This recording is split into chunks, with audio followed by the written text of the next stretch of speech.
Y bueno, agradecida por poder compartir con ustedes esta palabra, porque todo lo que viene de Él es para Él. Entonces quería hacerles una primera pregunta a todos. ¿A quiénes de ustedes les gustan los exámenes? ¿A quiénes les gusta? A nadie, ¿no? O nadie ha levantado su mano. ¿No? A nadie nos gusta porque ponen a prueba cuál es nuestra situación, ¿no? En la universidad, en el trabajo, pues entonces no es algo que nos guste. No vamos a tener ningún examen el día de hoy, pero sí vamos a examinar algo muy profundo, nuestro corazón. Y cuando realizaba esta prédica, porque el Señor puso en mi corazón hablar sobre el corazón, automáticamente vino a mi mente Jonás. Y, y es una historia preciosa, y de hecho es una historia que los niños disfrutan un montón. Y claro, elaborar una clase para los niños es distinta, porque ahí uno tiene que expresar lo grandioso del pez, cómo estuvo en el vientre del pez, cómo Dios fue poderoso. Pero cuando iba estudiando la vida de este personaje y de otros personajes, eh, pasó algo desconcertante y cierto en la vida de este hombre y de muchos otros que el Señor permite conocer para que hable a nuestros corazones y a nuestras vidas. La vida de Jonás, algo desconcertante pasa con él y cierto, porque es posible obedecer a Dios sin cambiar. Es posible hablarles de amor a otras personas sin sentir amor por ellas. Es posible hacer obras espirituales sin ser una persona espiritual. Es posible cambiar todo lo externo sin cambiar nuestros deseos más profundos. La Biblia nos muestra y una y otra vez que Dios no mira lo externo, sino que Dios mira lo interior. ¿No? Y muchas veces orgullosamente decimos, primera de Samuel, Dios no mira lo externo, Dios mira lo interno, y es efectivamente así, pero eso lo decimos y realmente estamos dispuestos a que Dios pueda examinar lo que tenemos dentro, porque ¿cómo realmente está nuestro corazón? ¿O conocemos qué es lo que realmente habita en tu corazón? ¿Eres consciente de eso? En la palabra de Dios, en la Biblia, corazón se menciona 743 veces y se utiliza en varios contextos. Las referencias que mayor significado tienen para los cristianos las podemos representar en deseos, emociones, comportamiento, voluntad de una persona. Desde el punto de vista bíblico, hacer la voluntad de Dios en nuestra vida no es simplemente obedecer, sino cambiar, experimentar esa transformación de nuestros deseos más profundos. Que todo en ti esté direccionado a agradarlo, que cambien nuestros anhelos, nuestros sueños, nuestras ambiciones, nuestras fantasías, que cambien nuestro corazón. Y como resultado de este cambio en nuestra vida, en nuestra manera de vivir, vamos a poder responder al propósito de Dios como Él quiere que sea. Entonces vamos a ver qué es lo que dice la Biblia acerca del corazón. ¿Qué es el corazón? En Jeremías 17:9 dice, engañoso es el corazón más que todas las cosas, y remarco todas, y perverso, ¿quién lo conocerá? Esta pregunta sí tenemos respuesta, porque ¿quién lo conocerá? Es solamente nuestro Señor Jesús. Entonces dice acá, más que todas las cosas, y perverso. Entonces podemos entender por qué una persona miente, por qué una persona tiene esos sentimientos de envidia, de egoísmo, de comparación. ¿Por qué miente a su jefe? ¿Por qué miente a los padres? ¿Por qué miente a sus hermanos? ¿Por qué una persona empieza a experimentar cosas prohibidas? ¿Por qué? La respuesta a todas estas preguntas es que nuestras acciones están determinadas por nuestros deseos internos, ¿no? El lugar donde habitan todos nuestros deseos profundos es el corazón. Y para comprender plenamente qué es el corazón, la Biblia utiliza muchas palabras acerca del corazón. De manera muy amplia habla el corazón. Y podemos ver, ¿no? El corazón no solo siente y expresa emociones. Eso lo podemos ver en Hechos 2:37. Al oír esto, se compungieron de corazón, se entristecieron, se apenaron y dijeron a Pedro y a los otros apóstoles, varones, hermanos, ¿qué haremos? El corazón piensa, Mateo 9:4. Y conociendo Jesús los pensamientos de ellos, dijo, ¿por qué piensan mal en sus corazones? El corazón tiene la habilidad de ver y apreciar verdades espirituales. Mateo 13:15. Porque el corazón de este pueblo se ha engrosado y con los oídos oyen pesadamente y han cerrado sus ojos para que no vean con los ojos y oigan con los oídos y el corazón entiendan y se conviertan y yo los sane. El corazón es originador de nuestras palabras. Este versículo súper conocido que está en Mateo 12:34, que dice, generación de víboras, ¿cómo pueden hablar lo bueno siendo malos? Porque de la abundancia del corazón habla la boca. Del corazón se toman las decisiones. Proverbios 16:1. Del hombre son las disposiciones del corazón, las decisiones. Más de Dios es la respuesta de la lengua. El corazón guarda dentro todos sus tesoros, lo que más ama, lo que más aprecia. Mateo 12:35 dice, el hombre bueno del tesoro del corazón saca las cosas buenas. Y el hombre malo del tesoro del corazón saca cosas malas. Entonces, ¿qué dice Jesús acerca del corazón? Mateo 15:19-21. Porque el corazón sale los malos pensamientos, los homicidios, los adulterios, las fornicaciones, los hurtos, falsos testimonios, blasfemias. Estas cosas son las que contaminan al hombre. Entonces podemos ir dándonos cuenta que el corazón es mucho más que un órgano del cuerpo. Y es mucho más lo que nosotros podemos pensar, que ahí solamente se encuentran sentimientos. El corazón, hermanos, es el centro de comando de todo nuestro ser.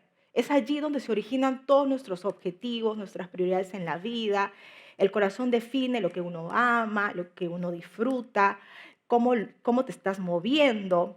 Todo nace de él y todo fluye de él. Como dice Proverbios, ¿no? Sobre toda cosa guardada, guarda tu corazón, porque de él brota la vida, ¿no? Una versión bíblica que encontré dice, porque de él brota la vida. Y efectivamente, en 1 Samuel 16:7 dice, y Dios respondió a Samuel cuando iba a encontrar este rey, ¿no? Cuando Dios le dio el mandato que buscara a este rey en place de Saúl. Le dice, no mires a su parecer, ni a lo grande de su estatura, porque yo lo desecho. Porque Dios no mira lo que mira el hombre, pues el hombre mira lo que está delante de sus ojos, pero Dios mira el corazón. La Biblia nos está desafiando constantemente a que no nos quedemos en un cambio externo, un cambio superficial, un cambio aparente, sino enfocarnos en esos cambios profundos, cambios del corazón, cambios del alma. Y en este pasaje, 1 Samuel, cuando Dios dice que no mira al ser humano externamente, porque Dios no se enfoca en lo que tú haces, más bien se enfoca en por qué estás haciendo las cosas. En los evangelios vemos una escena en el Sermón del Monte cuando Jesús desafía a sus discípulos, a esas personas que estaban acompañándolo, que tenían un caminar diario con él, y los desafía a que reflexionen esta realidad que dice en Mateo 6, del 1 al 4. Cuídense de no hacer sus obras de justicia delante de la gente para llamar la atención. Cuídense, cuidado, alertas. Si actúan así, su Padre que está en los cielos no les dará ninguna recompensa. Por eso, cuando des a los necesitados, no lo anuncies al son de trompeta, como lo hacen los hipócritas en las sinagogas, en las iglesias, o en las calles para que la gente rinda homenaje. Les aseguro que ellos, que lo hacen de esta manera, van a recibir su recompensa. Más bien ustedes, cuando den a los necesitados naturalmente, cuando den de su tiempo también, que no se entere la mano izquierda lo que hace la derecha, para que tu limosna sea en secreto y así tu Padre, que ve lo que se hace en secreto, te lo recompense. En este pasaje, que lo hemos conocido, quizás muchos lo han leído, Jesús no está hablando precisamente sobre la necesidad de ofrendar. El punto principal es que nos está llamando a reflexionar por qué motivo ofrendas, cuál es el fin en tu corazón. Podemos ver en estos pasajes que una persona puede estar haciendo cosas espirituales sin realmente ser una mujer o un hombre espiritual. Entonces, debemos examinar nuestras motivaciones. Eso es esencial, puesto que al hacerlo llegamos a descubrir aquello que nuestro interior realmente ama. Si lo pensamos un momento en este pasaje de Mateo, encontramos que es posible obedecer, porque están ofrendando, los mandamientos sin estar obedeciendo el gran mandamiento, que es amar a Dios con todo tu corazón. Entonces, si uno ofrenda, si uno ora, si uno sirve, si uno comparte la palabra como un simple check para que los demás vean, lo que realmente está buscando es la gloria del hombre. Y esto se resume a que se está amando a sí mismo. Entonces, ¿cómo hacer la obra de Dios realmente desde un punto espiritual? Es hacerlo disfrutando del Padre. Y pensaba en un ejemplo, como cuando tú estás con esa persona que amas y separas un tiempo especial con esa persona y le entregas todo tu tiempo, todo tu pensamiento y quieres disfrutar de esa persona en ese momento. No estás esperando nada a cambio, no esperas nada a cambio, no esperas que esa persona te dé algo por pasar un tiempo con ella. No, o con él, no. Simplemente tú te estás ofreciendo por completo porque anhelas disfrutar ese tiempo que has preparado para estar con él. Ese es el servicio que el Señor quiere. No como Jonás, que no disfrutó cuando Dios lo llamó a ir a Nínive a rescatar a esa gente que estaba perdida. Dios sabía por qué estaba llamando a Jonás a ir allá, para que predicara a ese pueblo. Lo que hace Jonás en respuesta es todo lo contrario. Se da media vuelta para ir en una dirección opuesta. Y estando en el bote, Dios envía una tormenta. Y en esa tormenta los marineros se preguntan, ¿quién eres tú? Porque a causa de ti está llegando esta tormenta. Y nuestro querido Jonás se identifica de esta manera. Soy hebreo y temo al Señor. Esa es la respuesta que él tiene cuando le preguntan, ¿quién eres tú? Soy hebreo y temo al Señor. Pero él no estaba actuando como si tuviera temor a Dios. Es como si yo hago algo que no está bien y me preguntan, ¿quién eres tú? Ah, yo soy cristiana y amo a Dios, pero mis acciones están diciendo totalmente lo contrario. Entonces, lo que hace Jonás es responder por miedo. Y esta es una descripción real de su corazón. Porque en su corazón él quiere seguir su propio camino. No quiere el camino de Dios. Porque mis acciones revelan lo que realmente está gobernando mi corazón. Entonces, es importante examinar nuestro corazón. ¿Qué dice la palabra? En 2 Corintios 13:5 dice, examínense para ver si están en la fe. Pruébense a sí mismos. Y cuando leía este versículo recordaba cuántos de nosotros que hemos pasado por una situación difícil de enfermedad quisiéramos encontrar el doctor exacto que me dé el diagnóstico exacto. ¿Cuántos quisiéramos así a la primera encontrar el doctor que me dé el diagnóstico exacto para lo que estoy padeciendo? Bueno, acá el Señor nos dice, examínate para ver si estás en la fe. Qué fuerte esta palabra. Pruébense a sí mismos. Entonces, si la eternidad de mi vida está en juego, merece la pena detenernos, meditar, examinar y sobre todo reconocer cuál es mi situación ahorita. Es como si pasaran una radiografía a todo tu corazón. En los evangelios, donde Jesús nos muestra un anticipo de los últimos tiempos, Él quiere que nosotros prestemos mucha atención en Mateo 7, 22, 23, que dice, muchos me dirán en aquel día, Señor, Señor, ¿no profetizamos en tu nombre? ¿No echamos fuera demonios? ¿Y en tu nombre hicimos muchos milagros? Y entonces les declararé, nunca los conocí. Apártense de mí, hacedores de maldad. Fuerte la palabra porque dice, nunca los conocí. Nunca estuvieron delante de Dios realmente. Nótese que no dice pocos, no dice algunos, pocos, no, dice muchos, muchos me dirán Señor. Entonces, en este diálogo que Jesús está nos está dejando cómo va a ser en los últimos tiempos, Jesús dice a los hombres que la voluntad del Padre, o sea, el que hace la voluntad del Padre, entrará en el reino de los cielos. Importante en estos versículos resaltar que estos hombres afirman haber hecho cosas en su nombre. O sea, no dicen, lo hemos hecho en nombre de otra persona, de otro Dios, no. En tu nombre hemos hecho estas cosas. ¿Y Jesús qué responde? Jesús dice, no los conozco. Es más, no solamente dice eso, dice, ni siquiera califica sus obras que hayan hecho como buenas, porque dice, hacedores de maldad. Esto debería tocar en lo profundo de nuestro corazón a todos. No los conozco. ¿Se imaginan? Todo lo que nosotros en nuestras fuerzas hicimos delante del Señor, no conozco nada de lo que has hecho.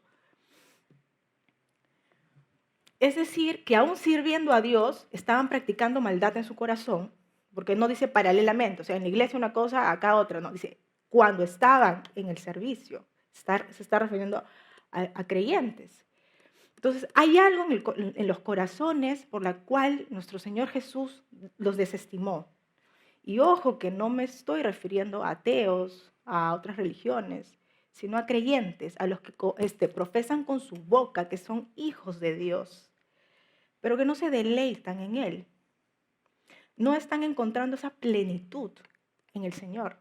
No están siendo completos totalmente cuando están haciendo las cosas para Él. Quizás Él ahora está en otro plano y estamos haciendo las cosas por default, pero no estamos realmente en plenitud, porque cuando estamos en plenitud no necesitamos absolutamente nada más que estar en Él. Y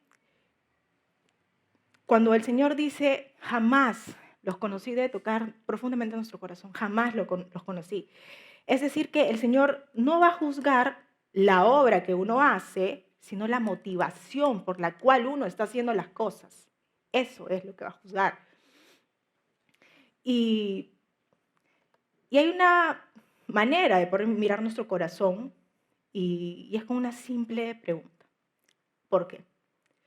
¿No? Y así como los niños, cuando son pequeños, siempre nos están preguntando ¿por qué? ¿Por qué? ¿Por qué? ¿Por qué? ¿Por qué? Porque son, en su poco entendimiento, conscientes de que no conocen las cosas y quieren conocer. Pero de repente nosotros hemos llegado a un punto en el cual no es necesario examinar mi corazón. No es necesario ponerme a prueba, o no sé. Pero simples preguntas como, ¿por qué estoy aquí el día de hoy? O sea, ¿por qué vine el día de hoy a esta reunión? ¿Por qué oro? ¿Por qué leo la Biblia? ¿Por qué sirvo? ¿Por qué hago las cosas como las hago? ¿Por qué respondo mal a mis padres? ¿Por qué no tengo una buena relación con mi familia? ¿Por qué? Porque ¿qué hay de profundo en ello? Y es ¿por qué? Porque quiero conseguir algo. Eso tiene una respuesta. Y el corazón es el lugar donde se completa la palabra quiero. Y vamos a ver unos ejemplos. ¿Por qué quiero esto? ¿Por qué? Porque quiero una estabilidad económica. Y eso conlleva a que esté dispuesto a hacer lo que sea, aún descuidando mi tiempo con Dios. ¿Por qué? Porque quiero sentirme amado. Por eso estoy dispuesto a buscar una pareja que no siga mis convicciones. ¿Por qué? Porque quiero libertad. Por eso no me comprometo seriamente con nada. Hago las cosas como yo las estimo. ¿Por qué?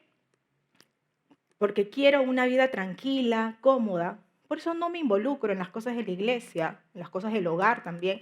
O soy en el trabajo una persona mediocre. ¿Por qué? Porque quiero seguridad. Y eso conlleva a que me ponga a ahorrar y me cueste ser generoso con las cosas de Dios o en la familia. ¿Por qué? Quiero reconocimiento. Y eso conlleva que yo haga las cosas en mis fuerzas sin depender de Dios.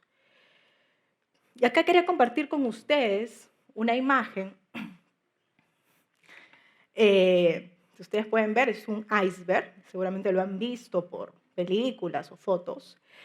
Ahí podemos ver que hay una parte superior y hay una parte inferior. Si ustedes se dan cuenta de detalle, ¿qué tan profunda es esa parte de abajo? ¿Se pueden imaginar todo lo profundo que es, todo eso profundo que ustedes pueden ver ahí es tu corazón. Y es lo que Dios conoce. Dios conoce todo lo que hay ahí. Y la parte superior es todo lo que tú haces y todo lo que nosotros vemos, lo que yo veo, lo que los demás ven, todo lo expuesto es la parte superior. Tus motivaciones te van a llevar a actuar, a tus acciones. ¿Por qué lo haces? Te van a llevar a hacerlo. Entonces, debemos profundizar qué tenemos realmente en nuestro corazón, qué me está llevando a hacer las cosas, por qué las estoy haciendo. Esta pregunta, ¿por qué?, es simple, pero realmente puede revelar cosas muy profundas que el Señor conoce. Al Señor nada le es oculto. Él ya lo conoce. Quiere que le expongas lo que hay en tu corazón para que Él, como ese buen obrero, pueda trabajar. De lo contrario, vas a seguir exponiendo solamente las cosas por el fin de que los demás te puedan ver. Cuando Él quiere trabajar en lo profundo. En Mateo 6:21 dice, porque donde esté vuestro tesoro, allí estará vuestro corazón. Un versículo muy cierto que trae este día el Señor a nuestros corazones. Donde está tu tesoro, allí estará tu corazón. Y de repente nos cuesta entender cuál es realmente mi tesoro, ¿no? ¿Y qué quiere decir Jesús con esta frase? Aquello que sea mi mayor tesoro, mi mayor placer, va a determinar tus decisiones. Desde dónde vas a estudiar, con quién te vas a casar, que si quieres o no servir, que todas esas decisiones se van a tornar ahí. Tus pasiones, tus emociones, tus compromisos y tu entrega por completo. Pues en nuestro corazón se encuentra todo lo que anhelamos, nuestros tesoros, es decir, el corazón es la parte invisible del iceberg, lo profundo. Pero nuestro Señor lo conoce y está interesado, esa es la buena noticia, porque está interesado en trabajar en tu corazón. Esa es una preciosa noticia. Él conoce lo que hay en tu corazón y está dispuesto a trabajar contigo. Entonces, necesitamos examinarnos continuamente, ¿no? Identificar si de pronto tenemos ceguera, ¿no? De repente ustedes ven el iceberg y dicen, como que no es tan profundo mi corazón como se puede ver ahí en la imagen, ¿no? Y no necesariamente es así, ¿no? De repente podemos tener ceguera espiritual, ¿no? Que no nos puede llevar, que esta ceguera espiritual nos puede llevar a un endurecimiento de tu corazón. Esa ceguera espiritual te puede llevar a un endurecimiento de tu corazón. Y eso no va a permitir que realmente sepas cuál es la verdadera situación espiritual de tu vida. Y en Efesios 4:18 dice, porque cuando Pablo habla de estas iglesias, se refiere a iglesias que son creyentes, o sea, no se refiere a otras personas, sino a creyentes, teniendo el entendimiento entenebrecido. O sea, ya estaban con el corazón entenebrecido, ajenos de la vida de Dios, o sea, ya ajenos, pero ellos seguían ahí, por la ignorancia que en ellos hay, por la dureza de su corazón. O sea, perdieron toda sensibilidad. Ya no había algo que pudiera entrar a su corazón. Ya la sensibilidad la habían perdido. Pero la palabra nos enseña que el Señor, en su inmensa misericordia, está acompañándonos todos los días, ¿no? Gracias a nuestro Señor Jesús y a su amor que dejó su Espíritu Santo para traer luz a nuestra vida. Y hermanos, nadie está libre de esto. Yo estoy parada acá y yo puedo estar acá, en eso también. Y le doy gracias al Señor porque al yo preparar la palabra, primero el Señor tiene que examinar a profundidad y no es fácil. No es fácil encontrarte con tu realidad, pero es precioso cuando el Señor toma tu mano y te dice, estoy contigo y vamos a trabajar juntos en ello. Y el Señor Jesús nos ha dejado su Espíritu Santo para traer luz a tu vida. Nadie está libre, pero el Espíritu Santo atraviesa mi ceguera. Gracias, Señor Jesús. Y me ayuda con una precisión a llegar. Si tú le pides realmente, Él te va a mostrar con una precisión, porque tiene el poder para hacerlo, cosa que nosotros jamás podamos hacer. cambiar no solamente nuestro comportamiento, sino aquello que en verdad nuestro corazón está amando, te está moviendo, te está llevando. Nuestro Señor Jesús está buscando llevarnos de lo que somos a lo que Él puede hacer en tu vida. Y eso se llama gracia, regalo inmerecido. Y Él está dispuesto a darte. Y usa una variedad de recursos. Nuestro Señor no se cansa. Gracias, Señor Jesús. No te cansas de nosotros.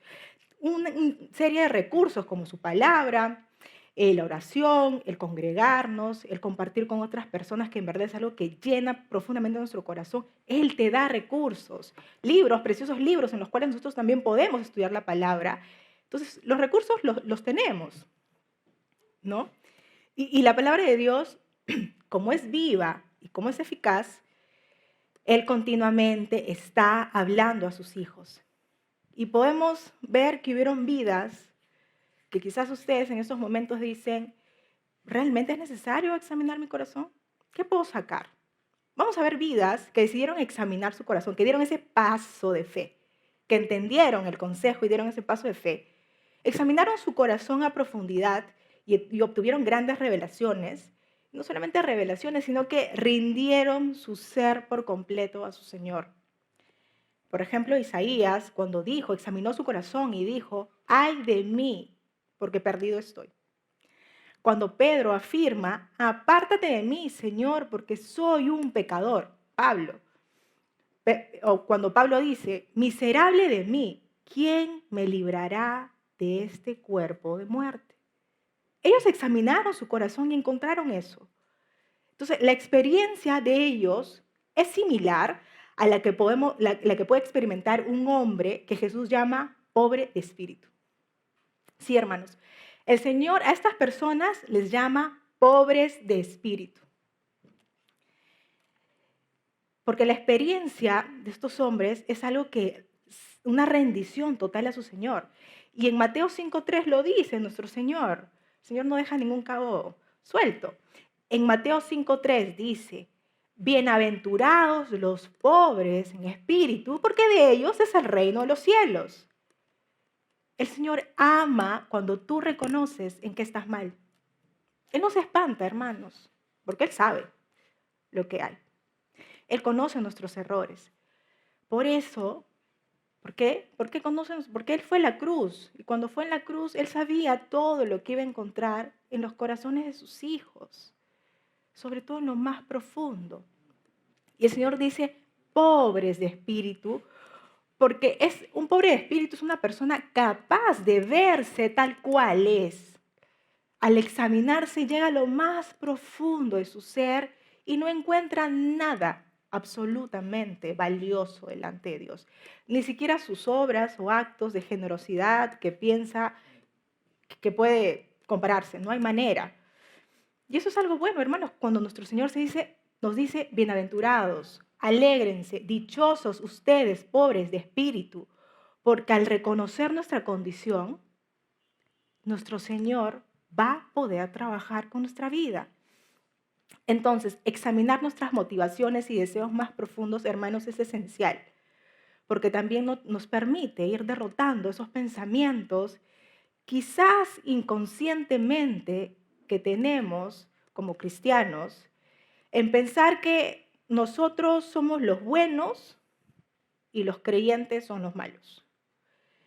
Los no creyentes, ellos son la parte superior del iceberg, los que cometen pecados como robar, adulterar, fornicar, adicciones. Ellos merecen ser predicados. Ellos merecen el evangelio porque se ve su pecado. Pero lo más profundo, hermanos, todos necesitamos el evangelio, todos, porque son buenas nuevas para nuestra vida y necesitamos el evangelio todos los días. ¿Por qué? Porque el evangelio transforma los deseos de tu corazón. Entonces la palabra nos enseña a proteger mi corazón de todo aquello que puede apagar ese apetito por Dios y a exponer tu corazón delante de Dios. ¿Por qué no hacerlo? ¿Por qué el día de hoy no decidimos realmente llegar a nuestras casas en esa intimidad, cuando nadie te ve, y decirle, Señor, quiero que empieces a examinar mi corazón a profundidad. ¿Qué es lo que tengo en mi corazón que está moviendo a hacer las cosas? Hermanos, nadie cambia su corazón haciendo una oración de conversión. Nadie. Claro, es el primer paso, pero nadie cambia haciendo una oración de conversión. Pero puede ser transformado si expones continuamente a los medios que Dios usa como su palabra, y así vas a poder ir sembrando frutos del Espíritu. Pero el Señor Jesús, solamente Él va a ser el que va a producir el crecimiento. ¿Qué decidimos el día de hoy?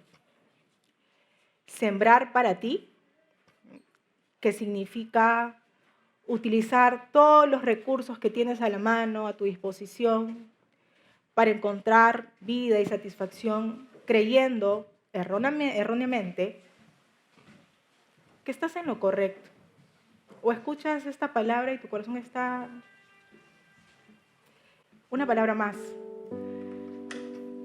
O decides sembrar en el Espíritu, que significa aprovechar y utilizar todos los recursos que Dios tiene a tu disposición, porque en su misericordia nos ha llenado de recursos.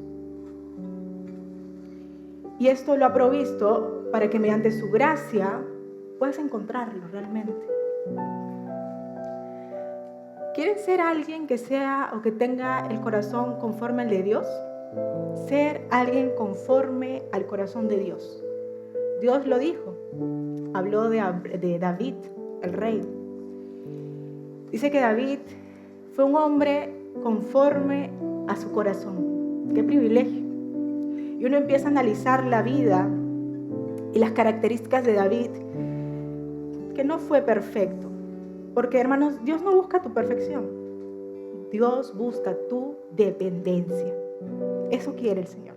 No quiere que seas, porque no vamos a poder ser perfectos aquí, pero necesita esa dependencia, que estés arraigado a Él con todo tu ser, porque solamente ahí el Espíritu Santo te va a revelar qué hay en tu corazón, por qué estás haciendo las cosas. Y estas características de David era que él tenía una ternura hacia la adoración de Dios. También tenía humildad en su corazón cuando estaba en lo íntimo. Buscaba ser íntegro. Y ese es el verdadero cambio, hermanos. De dentro hacia afuera. No importa lo que los demás vean. Al final, el Señor quiere conocer y que le entregues esas áreas. Pero hubo un rey. Cuando encontré esta historia, en verdad el Señor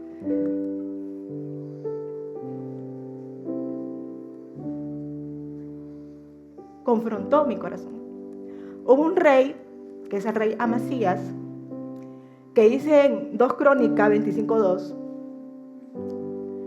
y literalmente dice así, que hizo lo recto ante los ojos de Dios, aunque no de perfecto corazón.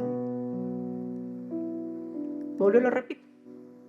Que hizo lo recto ante los ojos de Dios, aunque no de perfecto corazón. ¿Cómo así? ¿Cómo así? O sea, ¿cómo así este rey hizo lo correcto ante sus ojos, pero su corazón no era perfecto?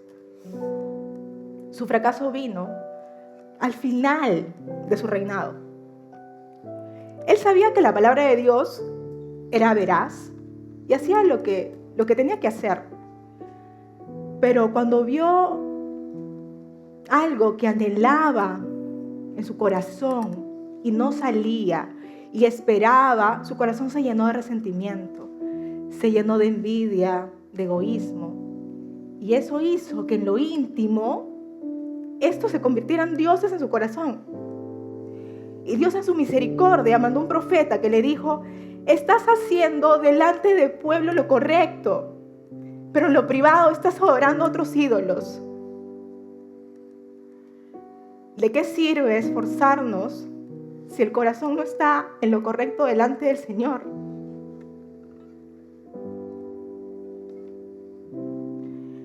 Tenemos un Señor que derrama de su Espíritu Santo. Y si el Señor está hablando a tu corazón el día de hoy con esta historia de este rey, respondamos, hermanos.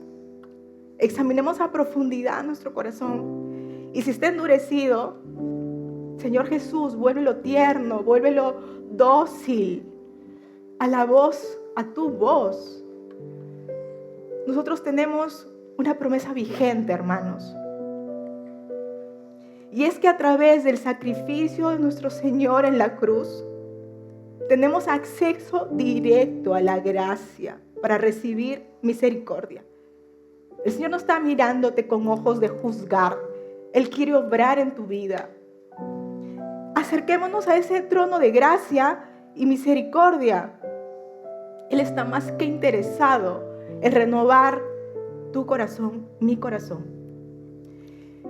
Y si tu corazón está el día de hoy desmotivado, o de repente tu corazón está dolido, o de repente tu corazón está pidiendo a gritos restauración, o de repente tu corazón no entiende nada de esta porción, acércate a Él confiadamente. Porque en Él, hermanos, vamos a encontrar buenas nuevas. Estamos aquí porque el Señor lo permite y porque quiere hacer un cambio en nuestras vidas. Vamos a responder a ese llamado, pidiéndole a nuestro Señor que nos examine a profundidad. Que nuestro interés máximo sea agradarlo y vivir plenos en Él, sin necesidad que alguien te diga o haga cosas que quieres escuchar, sino en esa plenitud, en esa consagración de su presencia y de su palabra, porque su palabra es viva y es eficaz para todos nosotros. Vamos a orar. Amado Señor Jesús, te damos gracias. Gracias porque tú estás interesado más que nosotros el día de hoy en que podamos ponernos a cuenta, Señor. Examinar nuestro corazón a profundidad, como ese iceberg, Señor, que tenía en lo profundo todo, Señor, todas sus motivaciones, Señor Jesús. Y tú conocías todo lo que en ese corazón había, Señor. Y tú nos llamas el día de hoy a exponerlo delante de ti, Señor. Primeramente delante de ti para que los frutos sean para tu gloria, Señor Jesús. Te bendecimos en esta noche, Señor, y anhelamos un toque de tu gracia sobre nuestras vidas, Señor. Restaura si nuestros corazones necesitan ser restaurados. Revélate, Señor Jesús, de una manera especial a nuestras vidas en todo momento, en todo tiempo, Señor Jesús. Amén y amén.